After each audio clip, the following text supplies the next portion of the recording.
Essentially there's two main stopper knots, an overhand knot and a figure of eight knot, with each type having various additional iterations, of which I'll cover two today.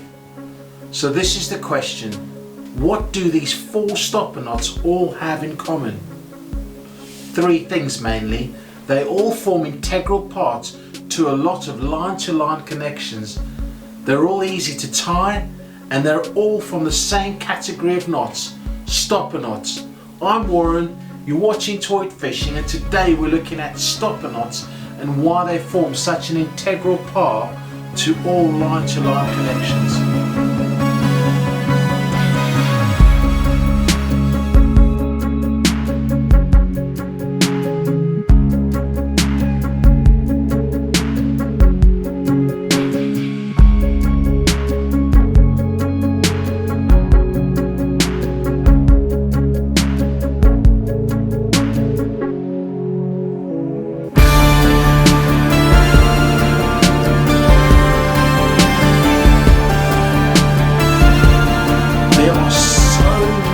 Line-to-line connections available to us as fishermen today, but it's very apparent that many of these knots involve one or more of these four simple stopper knots.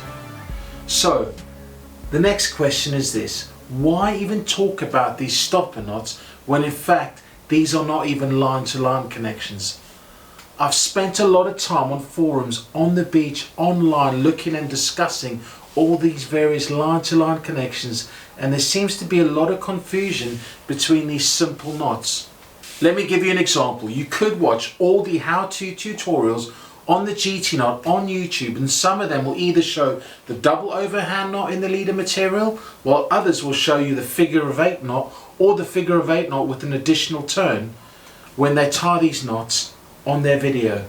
So that's your homework. Let me know which variant's correct. 3 variations to the GT knot, all with completely different stopper knots being used in the leader material. Let me know in the description below which one you think is correct. Getting the basics right when tying your fishing knot is crucial. These 4 knots will all behave completely differently when tested, and will all have completely different strengths and weaknesses as they're added to various line-to-line connections. In case you were wondering, I will be testing these 4 knots head to head, so we can hopefully get some good data, and it'll then help us understand how this weaker link in the bigger knot actually behaves, and might also help us make informed decisions when looking at loop knots as well. Right, let's get tying the granny knot, or the simple overhand knot. A simple knot to tie and useful in so many circumstances. Place the tag end over the standing end, then pass the tag end under this line and then pull the tag end through the loop. Then cinch down. That's it, the overhand knot. Simple yet effective. Right, let's get tying the double overhand knot. Place the tag end over the standing end, then pass the tag end under this line and then pull the tag end through the loop. Then in the same direction, pass the tag end around this line again and then pull the tag end through. That's it, the double overhand knot. Okay, let's get tying the figure of eight knot.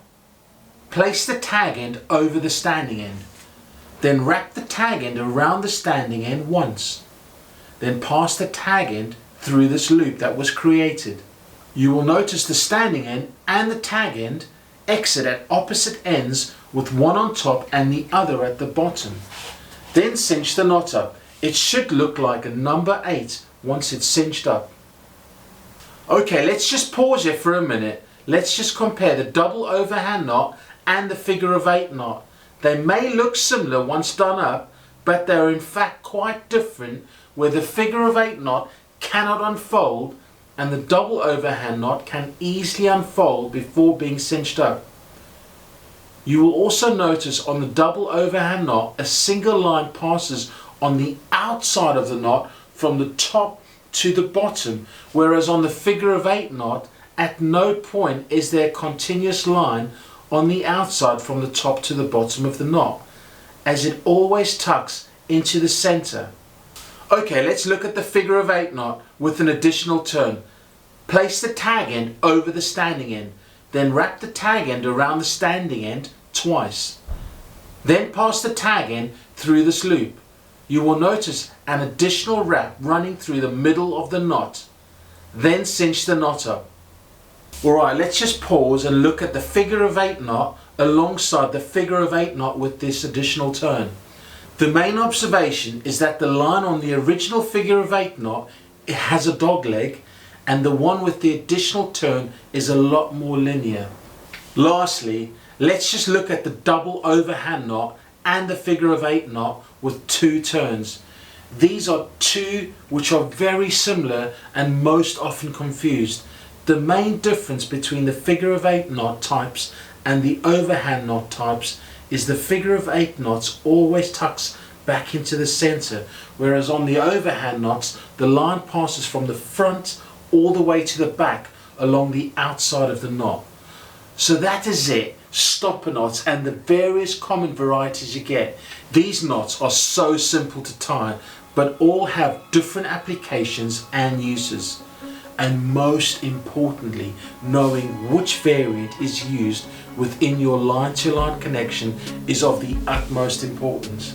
As I've mentioned, we will be testing these knots back to back in mono, in fluoro and in braid, and see how they all behave differently with each knot. Hope you enjoyed this episode of our Ultimate Fishing Knot Guide. I'm Warren and you're watching Toit Fishing. Thanks for joining us this evening.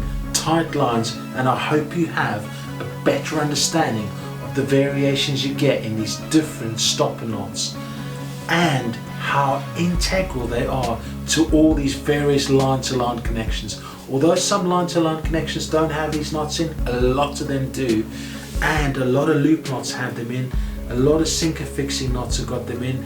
They're really popular knots, very simple, but again it's just knowing which one goes with which knot, especially in the leader material.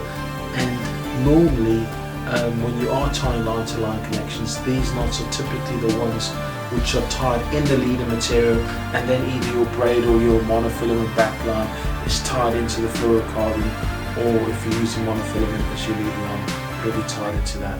So thanks for joining us. If you're staying on tonight, please grab a brew, or staying on today, please grab a brew, and it'd be great to have you watching some more content. And also just a reminder about the question earlier on the GT knot, which variant you think it is, which one's correct. Let us know in the comments below, and cheers guys and girls, take care, and tight lines, stay tight, stay toy. Cheers.